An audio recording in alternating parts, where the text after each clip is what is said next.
girl Mac Cox here with MA Couture Crafting, and today we're going to talk about creative grids versus Quilters Select rulers. So I'm a beginning quilter and I'm on this journey, and when I come across stuff, I want to talk about it with you. You can give me your opinion, I'll give you my opinion and let you know kind of where I am and where I stand. So again, I've been quilting for 2 years. In 2019 I went hard, 2020 was garbage, and so I did not go as hard.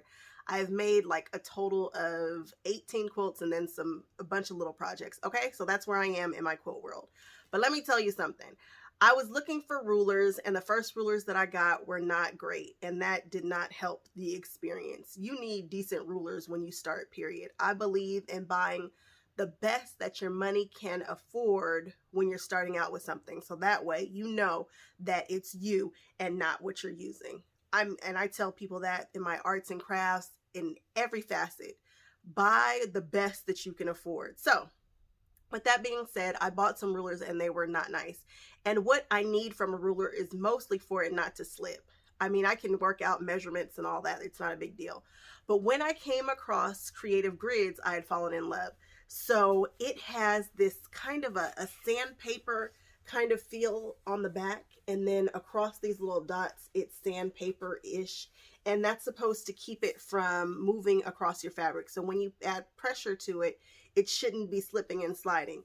Now, it also has a ton of lines on it, okay? Like a ton.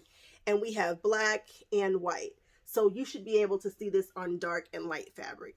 And this has been my jam. These have been my rulers because they also come in a ton of different shapes and sizes.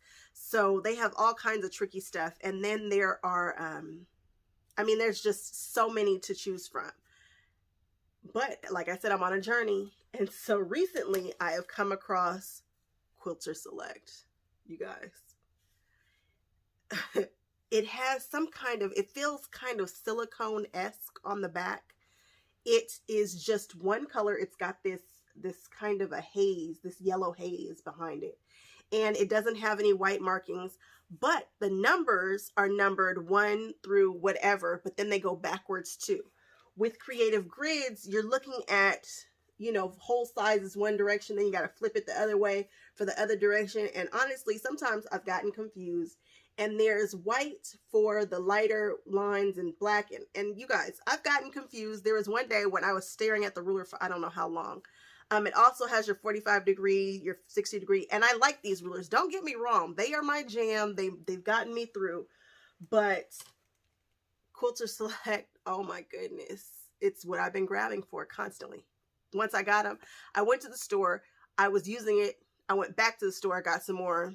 I was using it. I went back to the store and bought the rest. I'm like, give them all. Like, run all these. All that they had. They also make cutting mats with the numbers that go both ways, which I think could be super, super great. I'm definitely going to purchase one when we move.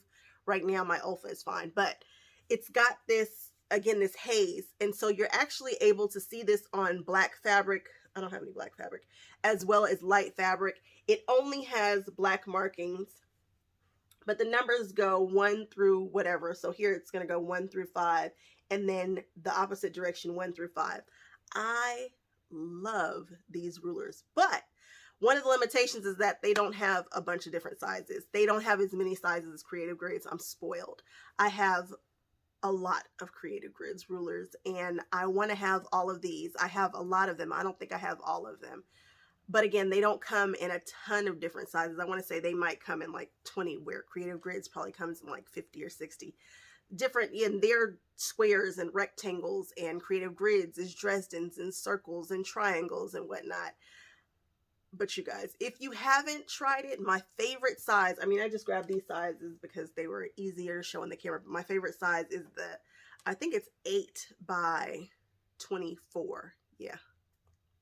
I can't stop reaching for it. All I want to do is use this ruler for my straight cuts. But again, Creative Grid still has a very, very, very warm and fuzzy place in my heart. But if you haven't tried a Quilters Select, I cannot encourage you enough. Get one. try it. You're gonna love it. And the stores that carry them are like, oh, that's all we use. That's all we use. That's all we use. I'm like, yeah, I get it, because there's something special about them. Something else that I'm concerned about, though, is that it tells you if these are scratched on the back, this coating can come off. And so I'm very particular about how I lay them down and whatnot, because I don't want to mess that up. And that might deter me from this in the future, but I don't know. This is and you can actually put it down on your fabric and turn it, and the fabric will stick. And so that's one of the cool features that I've seen people do with the Quilters Select. Like, you're cutting it and then you need to turn it. Nope, your fabric comes with you, and that's pretty awesome. So again, if you haven't tried a Quilters Select, I suggest you do it. I am not sponsored by anybody. Nobody cares what I'm talking about. So you can trust me when I tell you Quilters Select is definitely my new jam, and it's worth taking a look into. And that's all I want to tell you guys right now. I will check back with you at the next video. Okay, bye-bye.